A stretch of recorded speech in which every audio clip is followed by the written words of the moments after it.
Infiltrados por Top Latina.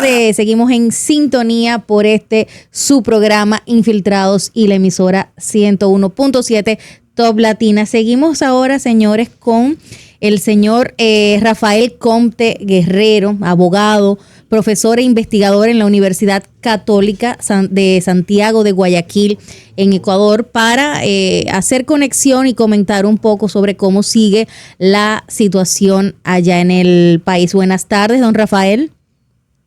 Buenas tardes, ¿cómo está? Mucho gusto. Igualmente, gracias por su tiempo. Don Rafael, sabemos que el país sigue bajo la conmoción de todas estas situaciones que vienen atravesando desde hace varias semanas. Algunos lo han descrito como el año más complejo para Ecuador desde que nació, incluso como república. ¿Qué se siente a nivel del pueblo en general? ¿Cómo ha avanzado detrás de las políticas del gobierno para controlar esta rebelión y esta situación de excepción que ha declarado el presidente? Realmente la situación en el Ecuador es muy preocupante, muy lamentable. Todas las encuestas señalan que la principal preocupación de la ciudadanía es los niveles de inseguridad. Nunca antes en la historia del Ecuador se ha vivido una situación de crisis en el tema de inseguridad ciudadana tan agudo como el que estamos viviendo desde hace algunos años ya para acá. En el Ecuador hay una penetración del narcoterrorismo y de la delincuencia organizada que está suponiendo la presencia mucho más allá de grupos de delincuencia organizada, y lo que hay es verdaderamente ya una toma de la soberanía ecuatoriana. En el Ecuador se estima, cálculos muy conservadores, que alrededor de 3.000 millones de dólares es la cantidad de dinero ilegal que ingresa a nuestra economía producto del narcotráfico o la corrupción o el tráfico de armas, cualquier forma de lavado de activos. Eso supone una toma de un gobierno, de un Estado que está siendo penetrado por la delincuencia organizada y por el narcoterrorismo.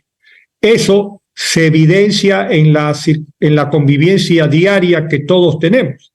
El gobierno ha declarado un estado de excepción, ha declarado el toque de queda en las noches, ha situado el tema como un tema de conflicto armado interno, cosas que nunca antes se había dado en el Ecuador, y las Fuerzas Armadas y la Policía Nacional están haciendo un trabajo muy esforzado que está dando por primera vez en muchos años algún resultado. Tanto es cierto que el actual presidente de la República, que tiene apenas, va a tener 2 meses ya, anteayer cumplió 2 meses, tiene ya unos niveles de aceptación del 80%. Esto configura un panorama muy complejo porque sumado a los problemas de inseguridad ciudadana, la situación de la crisis económica del Ecuador es importante. Alrededor de 5.000 millones de dólares es el déficit fiscal, y el déficit fiscal necesita de recursos. El Ecuador tiene una deuda externa importante.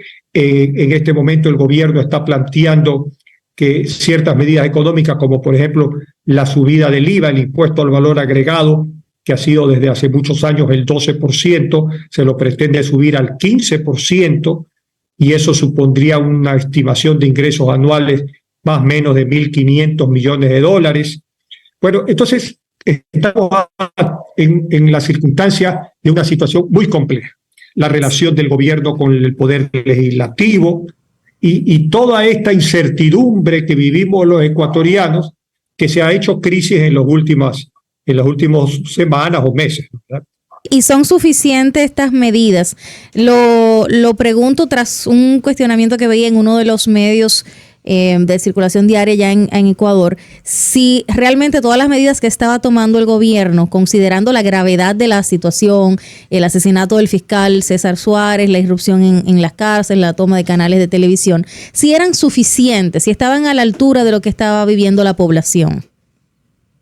Yo creo que en el tema de la inseguridad ciudadana se está haciendo un esfuerzo. Es decir, pretender ganar la lucha del Estado contra estas organizaciones criminales o grupos terroristas o narcoterroristas no es una tarea fácil ni es una tarea de corto o mediano plazo. Esto es una tarea de muy largo plazo. Pero lamentablemente el Ecuador en los últimos 7 o 6 años vivió, en mi opinión personal y en la de muchos, 2 gobiernos que fueron muy poco activos, por decirlo de una manera, en esta lucha, y la falta de acción y de decisiones importantes y oportunas hizo crisis.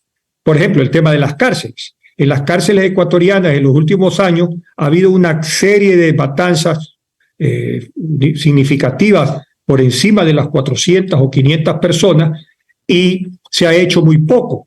Recién ahora pareciera ser que el gobierno está tomando acciones firmes, ahora sí, para hacer algo que es básico y elemental, que el Estado tenga el control de las cárceles, porque el Estado ecuatoriano no tiene de manera completa, algo se ha avanzado últimamente, en el control de las cárceles. Las cárceles es público conocido que lo manejan los grupos delincuenciales al interior de las cárceles. Por lo tanto, como alguien decía, ¿cómo puede ser posible que todo el aparataje del Estado no pueda controlar un área pequeña donde hay 5.000 personas? Entonces, ese proceso de deterioro de las cárceles se traspola a las calles y ahí es lo que estamos viviendo. Entonces, la situación es muy difícil. En pleno estado de excepción, acaban de asesinar al fiscal César Suárez, que se conoce ahora que estaba luchando decidida y firmemente contra varios de los escándalos de corrupción.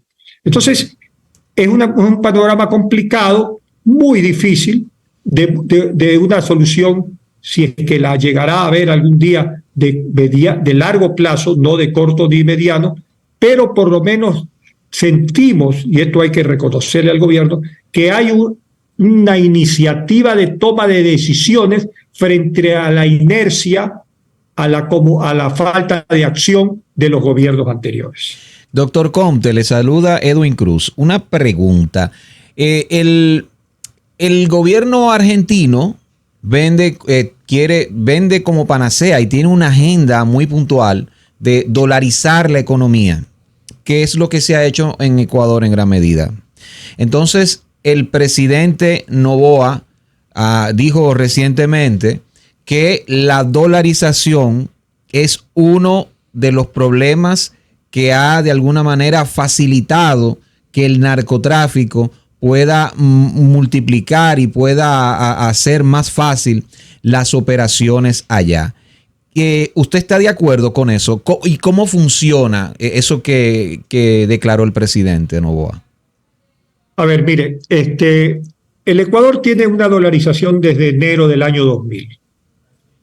Cuando se tomó la dolarización, tal vez sea cuestionable desde el punto de vista de los economistas al tipo de cambio que se la convirtió los sucres entonces a dólares, pero yo creo que a la vuelta de 24 años la dolarización ha sido una medida adecuada y eficiente que nos permitió controlar de raíz la devaluación y la inflación galopante que tenía el Ecuador en ese tiempo.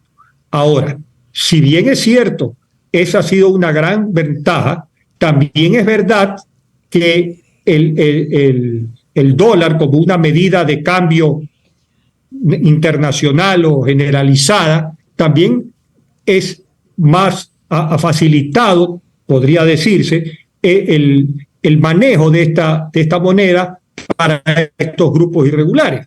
Por eso es que yo señalé antes al inicio que se estima, y yo creo que conservadoramente, y no hay un control eficiente sobre eso, que no menos de 3.000 millones de dólares ingresa a la economía.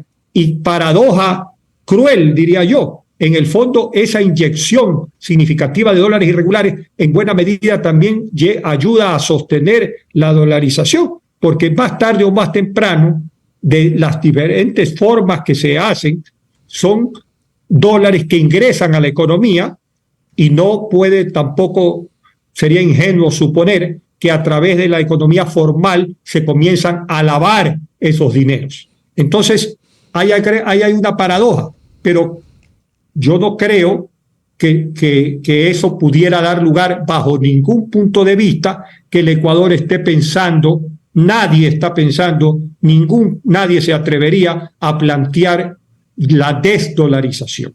Sí. Este es un mal que nos ha acarreado ese sistema monetario, pero la dolarización en el Ecuador es irreversible. Lo que hay que hacer es los organismos de control.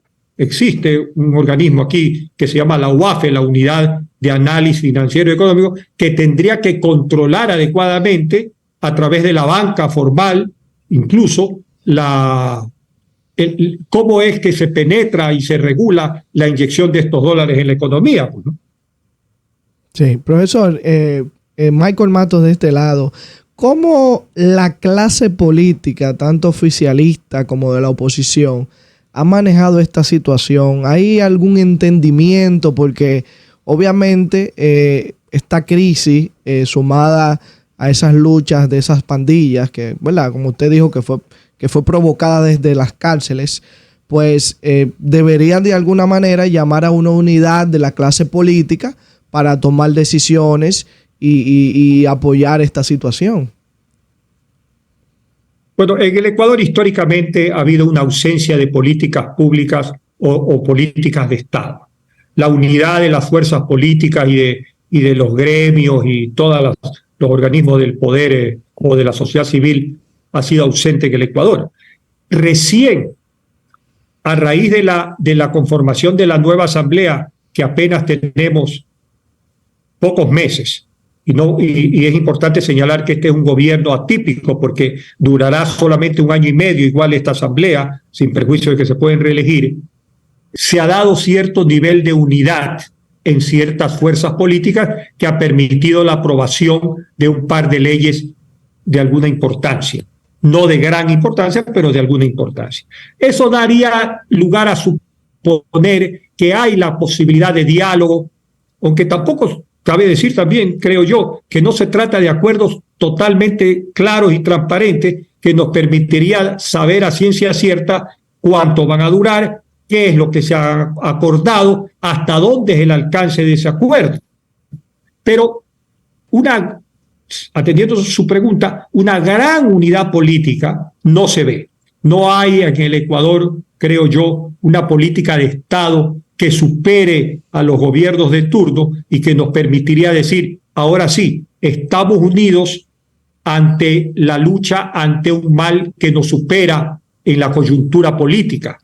En febrero del próximo año tendremos elecciones presidenciales y estamos finalizando enero, y yo le aseguro a usted que si volvemos a conversar en septiembre o octubre, sí, estaremos en plena efervescencia de la campaña electoral, en las cuales el actual presidente con toda seguridad se va a reelegir, creo yo, y por lo tanto cualquier viso de unidad es muy frágil, porque en la lucha política electoral se va a perder esa posible unidad. Don Rafael, se habla de la posibilidad de ayuda, de asistencia de Estados Unidos a Ecuador para enfrentar esta crisis, incluso de la posibilidad de que tropas norteamericanas presten asistencia.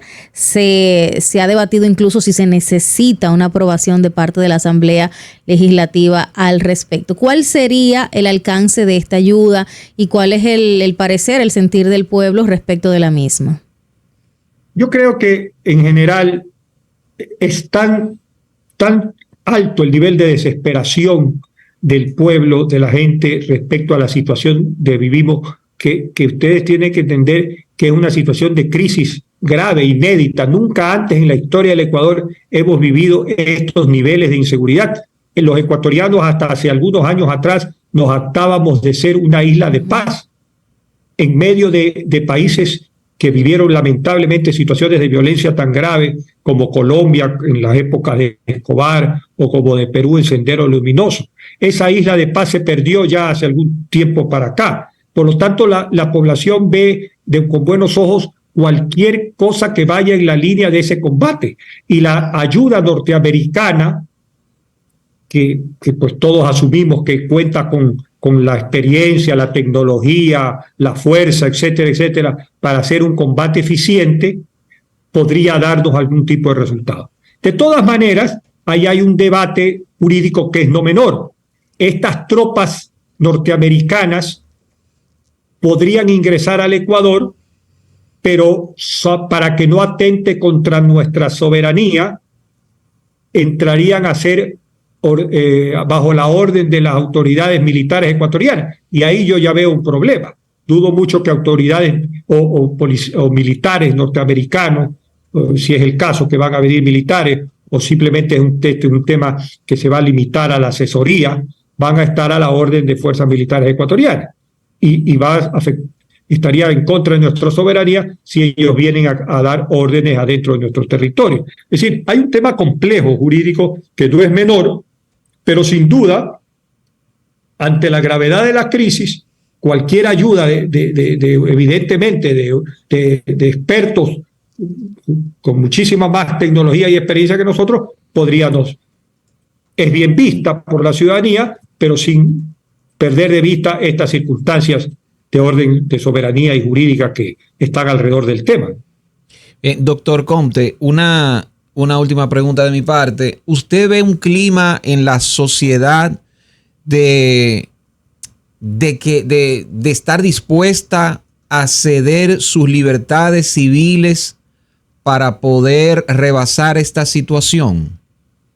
A ver, vamos en sentido, honestamente, menos libertades, menos democracia y por lo menos un estado de autoritarismo breve para estabilizar la situación de violencia y de inseguridad. Es decir, si usted me pregunta a mí como abogado, yo no estoy de acuerdo con que la necesidad del combate a la delincuencia, al terrorismo, suponga infringir la ley y reducir nuestro apego a la Constitución y a la democracia. Yo no estoy de acuerdo. Pero es una lucha difícil de sostener para quienes estamos en esa posición, porque resulta lamentablemente en el Ecuador de hoy posiciones antipopulares, porque lo que la ciudadanía está clamando es mano dura. Y en esa mano dura yo siento que la ciudadanía está dispuesta a aceptar, pongámoslo en esos términos, la palabra aceptar, que haya afectación o dicho de otra manera, si de por medio está la afectación a los derechos humanos para los efectos del combate a la delincuencia, al narcotráfico, al terrorismo, pues la gente, siento yo que la gran mayoría de la ciudadanía está dispuesta a eso. Sin embargo, yo advierto desde mi forma de ver las cosas que eso supone un riesgo, un peligro que puede llegar a tener consecuencias peligrosas. Le voy a poner un ejemplo que grafica lo que yo acabo de decir. Acaba en el Ecuador de la Corte Nacional de Justicia declarar inocente a un policía que fue sentenciado porque este policía encontró a un tipo, a una persona que estaba cometiendo un delito. El delincuente ve la presencia del policía, coge su moto y huye.